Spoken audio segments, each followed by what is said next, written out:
بہر رحمت بہر رحمت بہر رحمت بہر. بسم اللہ الرحمن الرحیم. ناظرین، ایک مرتبہ پھر بہار رحمت کی اس نشریات میں ہماری آج کی 13ویں روز کی اس نشست میں آپ کو خوش آمدید کہتے ہیں، اور غالباً یہ آخری مرتبہ اس سیگمنٹ میں، اس سیشن میں، اس نشریات میں آپ کو خوش آمدید کہہ رہے ہیں. بریک سے پہلے آپ مشاہدہ فرما رہے تھے، ہم سماعت فرما رہے تھے، ہمارے ساتھ موجود تھے ہمارے بڑے ہی پیارے پارٹیسپینٹس جنہوں نے بہت خوب انداز میں ادائیگی کی، اپنا کلام اہل بیت کی پیش نظر کیا، اور یقیناً بہت خوبصورت انداز میں جس طرح انہوں نے تلاوت کی، جس طرح انہوں نے ادائیگی کی، جس طرح انہوں نے ثنا خوانی کی. پروردگار ان کے اس جذبے کو قبول کرے، پروردگار ان کی توفیقات میں مزید اضافہ کرے، اور انشاءاللہ کہ ہم بھی اس سے بہت محظوظ ہوئے ہیں اور آئندہ دنوں میں، آنے والے دنوں میں مزید محظوظ ہوتے رہیں گے.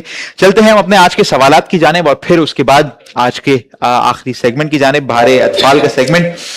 ہمارے آج کے دن کا آخری سوال آپ سے یہ تھا، پچھلا سوال آپ سے یہ تھا کہ امام حسن علیہ السلام کی شہادت کس سن میں ہوئی تھی یا کس دن ہوئی تھی. میرا خیال ہے میں نے پوچھا تھا کہ کس دن ہوئی تھی. تو دو روایات ہیں، ایک 7 سفر کی روایت ہے، اور جو بھی جواب آپ نے دیا ہے ان دونوں کو ہم قبول کر سکتے ہیں.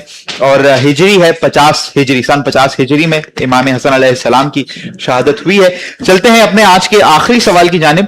ہمارے آج کے دن کا آخری سوال آپ سے یہ ہے کہ غزوہ بدر میں مسلمانوں کا کس چیز کا امتحان تھا؟ غزوہ بدر میں جنگ برہاں سے کس چیز کا امتحان لیا گیا؟ اس سوال کا جواب ہمارے GIPH یوٹیوب چینل پر ہماری بہار رحمت کی لائیو سٹریم، آج کی لائیو سٹریم، اس کی لائیو چیٹ پر اس سوال کا جواب دے سکتے ہیں، اور انعامات کے حوالے سے ہمارے نمائندے آپ سے پھر کانٹیکٹ کریں گے، رجوع کریں گے. اب میرے خیال سے بہار اطفال کا سیٹ بھی ریڈی ہے، ہمارے ہوسٹ بھی ریڈی ہیں. بالکل، جزاک اللہ، بہت شکریہ. صرف ریڈی نہیں، انتظار بھی کر رہے ہیں ہم، کیونکہ آج ہمیں وقت بھی تھوڑا سا کم ملا ہے، تو جلدی جلدی کہانی سنانی ہے. لیکن کہانی ہے ایسی کہانی کہ جو مجھے بہت پسند ہے، مجھے یقین ہے کہ آپ لوگوں کو بھی پسند آئے گی. ایک مرتبہ رسول خدا پر، امام علی علیہ السلام پر درود پڑھیں. اللہم صلی علی محمد و آل محمد. اچھا بھائی، آپ لوگوں کو یہ بات بتایا کہ میں نے پچھلی اس میں یہ بتائی تھی ایک کہانی میں کہ رسول خدا نے جب پہلے اعلان کیا تھا تو چھپ کے اعلان کیا تھا، سب کو بتایا نہیں تھا کہ میں رسول ہوں. صحیح ہے، چھپ چھپ کے لوگوں کو بتاتے تھے کہ میں رسول ہوں. ٹھیک ہے، بی بی خدیجہ کو بتایا، امام علی کو بتایا، تو وہ دو تو پہلے سے رسول خدا کے ساتھ تھے، پھر باقی اور لوگ جمع ہوتے گئے.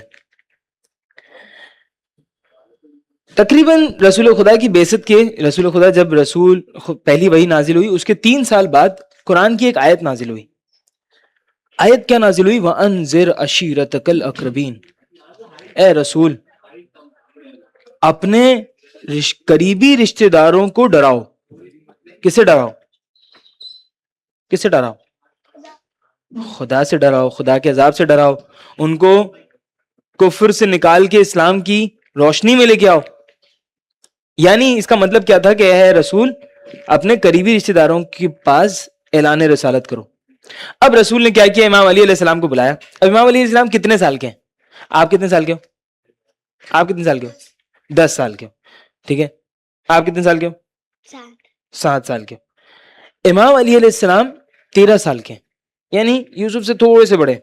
ٹھیک ہے، اور مجھ سے اس وقت بہت چھوٹے تھے عمر میں. صحیح ہے، لیکن اب رسول خدا کا انداز دیکھیں امام علی کے ساتھ. امام علی سے کہنے لگے کہ یا علی، ایک کام کریں، 1 سا یعنی 3 پاؤ آٹا لے لیں، 3 پاؤ آٹا. صحیح ہے، اور 1 ران گوشت لے لیں. وہ بکری کی ران ہوتی ہے نا، گوشت کی 1 ران لے لیں، لیگ پیس. ٹھیک ہے، اور 1 جو ہے وہ پیالہ دودھ کا لے لیں. ٹھیک ہے، اور اس سے جو ہے وہ یہ اس کا پہلے انتظام کریں، اور اس کے بعد اپنے سارے چاچاؤں کو، حضرت عبد المطلب کے سارے بیٹوں کو، حضرت عبد المطلب کے بیٹے کون ہوئے؟ امام علی علیہ السلام کے چاچا ہوئے. ٹھیک ہے، کیونکہ حضرت عبد المطلب تو دادا تھے امام علی علیہ السلام کے، اور رسول خدا کے بھی دادا تھے. ایسا ہی ہے نا؟ تو اب کہا کہ بھائی اپنے سارے چاچاؤں کو بلا لو دعوت کے لیے. اب ان کے چاچاؤں میں کون ہے؟ ابو لہب بھی ہے، حضرت حمزہ بھی ہیں، حضرت عباس ابن عبد المطلب بھی ہیں، حضرت ابو طالب خود، ان کے گھر پہ تو دعوت ہے، اور بہت سارے چچا ہیں. ہاں نہیں، ابو جہل نہیں.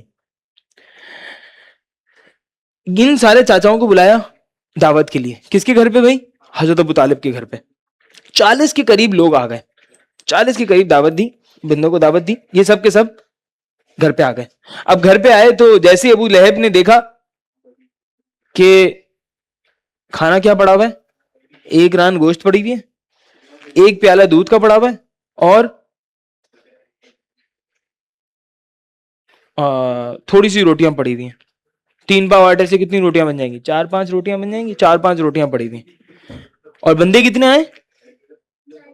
40 بندے اور اتنا سا کھانا. تو ابو لہب نے دیکھتے کے ساتھ بولا کہ محمد ہمارا مذاق اڑانا چاہتے ہو؟ ہم کو دعوت پہ بلایا ہے اور کھانا اتنا رکھا ہے کہ ایک بندے کو بھی پورا نہیں ہو. یہ تو کراچی والے ہیں جو 1 ران گوشت سے پیٹ بھر جاتا ہے، وہ مکہ والے تھے بھائی. ابو لہب کہنے لگا اے محمد، ہم جو ہے نا وہ ایک بندہ پورا بکرا کھاتا ہے، یہ تم نے 1 ران رکھی 40 بندوں میں، کیسے پوری ہوگی؟ ہمارا مذاق اڑانا چاہتے ہو؟ رسول خدا نے اب بہرحال باقی سب آئے، سلام کیا. رسول خدا انہوں نے کافروں والے طریقے سے سلام کیا، رسول خدا نے اسلام والے طریقے سے جواب دیا. ان کو برا لگا. رسول خدا نے کھانے کا کوئی جواب نہیں دیا، بٹھایا کھانے پہ، کہا بیٹھو تو صحیح، کھاؤ تو صحیح. ابھی لوگ بیٹھے، رسول خدا نے سب سے پہلے کھانے کے اوپر ہاتھ رکھا اور کہا بسم اللہ، اور کہا کہ اب کھاؤ. ان کو برا لگا کہ یہ بسم اللہ کون سے نیا نام آ گیا، ہم تو لات و عزا کی پوجا کرتے ہیں، یہ اللہ کون ہے؟ لیکن انہوں نے بولا چلو جو بھی، ابھی تو بھوک لگ رہی ہے، ابھی تو کھانا کھاتے ہیں. صحیح، افطار میں آپ کو تو پتا ہے کہ بھوک کتنی لگتی ہے روزے میں. اب انہوں نے بھی کھانا شروع کیا. جب پورا کھانا کھا لیا تو ابو لہب کھڑا ہوا اور کہنے لگا دیکھا لوگوں کیسا جادو کیا ہے محمد نے ہم پہ. اتنا سا کھانا تھا، سب نے کھانا کھا لیا، پھر بھی کھانا بھی بچ گیا اور ہمارے پیٹ بھی بھر گئے. تو یہ جادو ہے، یہ تو معجزہ ہے. لیکن اس نے بدتمیزی کی، کہنے لگا یہ تو جادو ہے، اور یہ کہہ کے باہر نکلا. سب اس کے پیچھے پیچھے باہر نکلے اور سب چلے گئے. اب رسول خدا امام علی بیٹھے ہوئے ہیں. امام علی کو رسول خدا نے کہا کہ یا علی پتہ ہے میں نے ان کو کچھ کہا کیوں نہیں کہا؟ اس لیے نہیں کہا کیونکہ انہوں نے مجھ سے پہلے کہہ دیا. مجھے بات کاٹنا اچھی نہیں لگتی. ابو لہب کی بات کاٹ کے میں اپنی بات کرتا، مجھے کسی کی بات کاٹنا اچھا نہیں لگتا. اس نے اپنی بات کی، اس لیے میں نے اس کو بولنے دیا، اس کی بات نہیں کاٹی. وہ بات اس نے مکمل کی اور چلا گیا، تو مجھے بولنے کا ٹائم ہی نہیں ملا. ہم تو بھائی بحث کرتے ہیں تو کسی کو کچھ بولنے ہی نہیں دیتے.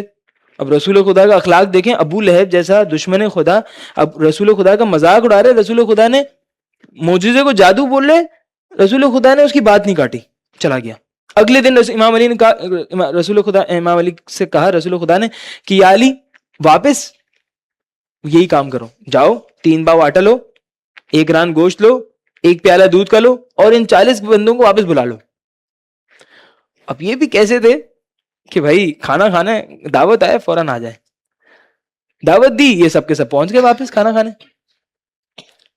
پھر دیکھا انہوں نے کہ کھانا اتنا کم ہے، کھانا کھایا واپس اتنا سارا کھانا، اتنا سا کھانا سب کو پورا ہو گیا. جب پورا ہو گیا اس کے بعد رسول خدا کھڑے ہوئے، اور اب رسول خدا نے کھڑے ہو کے کہا کہ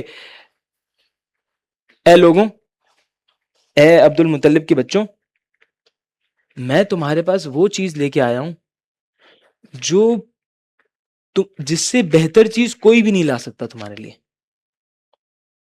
تم مجھے ایک بات بتاؤ، اگر میں تم کو یہ بتاؤں کہ کل تم پر کوئی حملہ کرنے والا ہے تو تم میری بات مانو گے؟ کہنے لگے کہ اے محمد ہم تمہیں سچا سمجھتے ہیں، تم جھوٹ کبھی نہیں بولتے، اس لیے ہم تمہاری بات مانیں گے، تو ہم یقین کر لیں گے کہ ہم پہ کوئی کل حملہ کرنے والا ہے. رسول خدا نے کہا جب تم اتنا مجھے جانتے ہو کہ میں جھوٹ نہیں کہتا، اور میں تم سے محبت کرتا ہوں، تمہارا خیال رکھنا چاہتا ہوں، تو یاد رکھنا کہ کبھی جو تمہارا خیال رکھتا ہے نا وہ جھوٹ نہیں بولتا. ٹھیک ہے، پہلے تو اپنی سچائی کی بات کر لی، اور پھر کہنے لگے کہ دیکھو رسول خدا نے مجھے تمہاری جانب رسول بنا کے بھیجا ہے. میں تمہارے لیے دنیا اور آخرت دونوں کے لیے نیکی لے کے آیا ہوں. اگر تم اسلام پر ایمان لے آؤ گے, اگر تم مسلمان ہو جاؤ گے تو تمہیں دنیا میں بھی فائدہ ہوگا, آخرت میں بھی فائدہ ہوگا. صحیح ہے. اور دیکھو بھائی, تم اسلام لے آؤ, تم ایک خدا کو مانو, اور دیکھو خدا نے جب بھی کسی رسول کو بھیجا ہے نا تو اس کے رشتہ داروں میں سے اس کا ایک بھائی بنایا ہے جو اس کا وصی ہوتا ہے, جو اس کا جانشین ہوتا ہے, جو اس کا وارث ہوتا ہے, جو اس کا وزیر ہوتا ہے, جو اس کا خلیفہ ہوتا ہے. اب تم بتاؤ تم میں سے کون ہے جو میری بیعت کرے گا سب سے پہلے, جو سب سے پہلے میری بیعت کرے گا, میں اس کو اپنا بھائی بناؤں گا, اپنا وصی بناؤں گا, اپنا وزیر بناؤں گا, اپنا خلیفہ بناؤں گا, اپنا وارث بناؤں گا. میرے جانے کے بعد وہ میری ذمہ داریوں کو پورا کرے گا, میرے جانے کے بعد وہ میرے قرضوں کو ادا کرے گا, وہ میرے جانے کے بعد میری جگہ پہ میرا نمائندہ ہوگا. سب خاموش بیٹھے رہے. امیر المومنین کھڑے ہوئے, 13 سال کا بچہ ہے, پورے گھر کی دعوت کا کام انہوں نے کیا ہے. 13 سال کے بچے نے روٹیاں بھی بنائی ہیں, سالن بھی بنایا ہے, پوری دعوت 2 مرتبہ ارینج کی ہے, اور ابھی دعوت میں کھڑے ہو کے کہہ رہے ہیں کہ اے رسول خدا, اب صرف کہہ نہیں رہے, کہہ رہے ہیں اے رسول خدا میں آپ کی بیعت کرتا ہوں, جو شرط آپ لگانا چاہیں لگائیں, جو حکم آپ بولیں گے میں بجا لاؤں گا, جو کام آپ کہیں گے میں کروں گا, کوئی انکنڈیشنل بیعت آپ کے ساتھ. رسول خدا نے کہا کہ یا علی بیٹھ جاؤ, ہو سکتا ہے تم میں سے کوئی جو تم سے بڑے کوئی لوگ ہوں جو شاید تیار ہو جائیں, بیٹھ جاؤ. یہ نہیں کہہ رہے کہ رسول خدا آپ نے تو کہا تھا کہ بھائی جو پہلے کھڑا ہوگا, میں پہلے کھڑا ہو گیا, کہنا چاہ رسول خدا آپ نے کہا نا بیٹھ جاؤ, میں بیٹھ گیا, بیٹھ گئے. پھر رسول خدا نے سب سے کہا بھائی کوئی ہے, کوئی کھڑا نہیں ہوا, امام علی کھڑے ہوئے, یہی بات کی. رسول خدا نے پھر بٹھا دیا. پھر سب سے کہا کوئی ہے, کوئی بھی کھڑا نہیں ہوا, پھر امام علی کھڑے ہوئے. پھر رسول خدا نے امام علی کو بلایا, اور امام علی کو بلا کے کیا, امام علی علیہ السلام کو مبارکباد دی, ان کو گلے لگایا, اور گلے لگا کے ایک عجیب کام کیا. رسول خدا نے امام علی علیہ السلام کو اپنے منہ سے لعاب دہن نکالا, جس کو ہم کیا کہتے ہیں, تھوک, ہمارا تھوک ہوتا ہے منہ کا پانی, صحیح ہے. رسول خدا نے اپنا لعاب دہن نکالا, امام علی علیہ السلام کے منہ میں ڈالا, امام علی علیہ السلام کے سینے پہ لگایا, امام علی علیہ السلام کے کاندھوں پہ لگایا. عجیب سی بات ہے نا, عجیب سی بات ہے.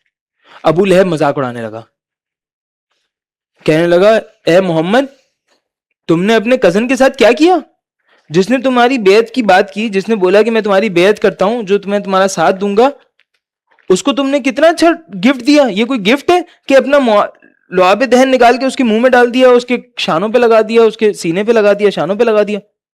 رسول خدا نے پتا کیا کہا, رسول خدا نے کہا یہ جو میں نے یہ کام کیا ہے نا, اس کام سے میں نے علی کو علم بھی دیا ہے, حلم بھی دیا ہے, فہم بھی دیے, دانش بھی دیے, سخاوت بھی دیے, اپنی اخلاق بھی دیے.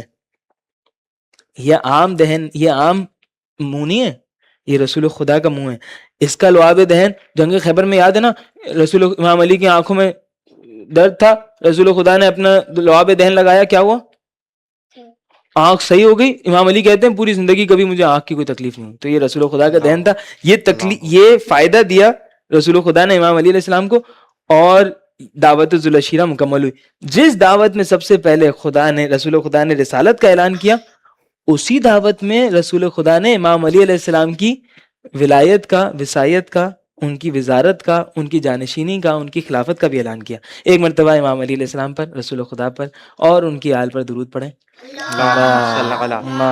صلی علی محمد و آل محمد. بہر رحمت, بہر رحمت,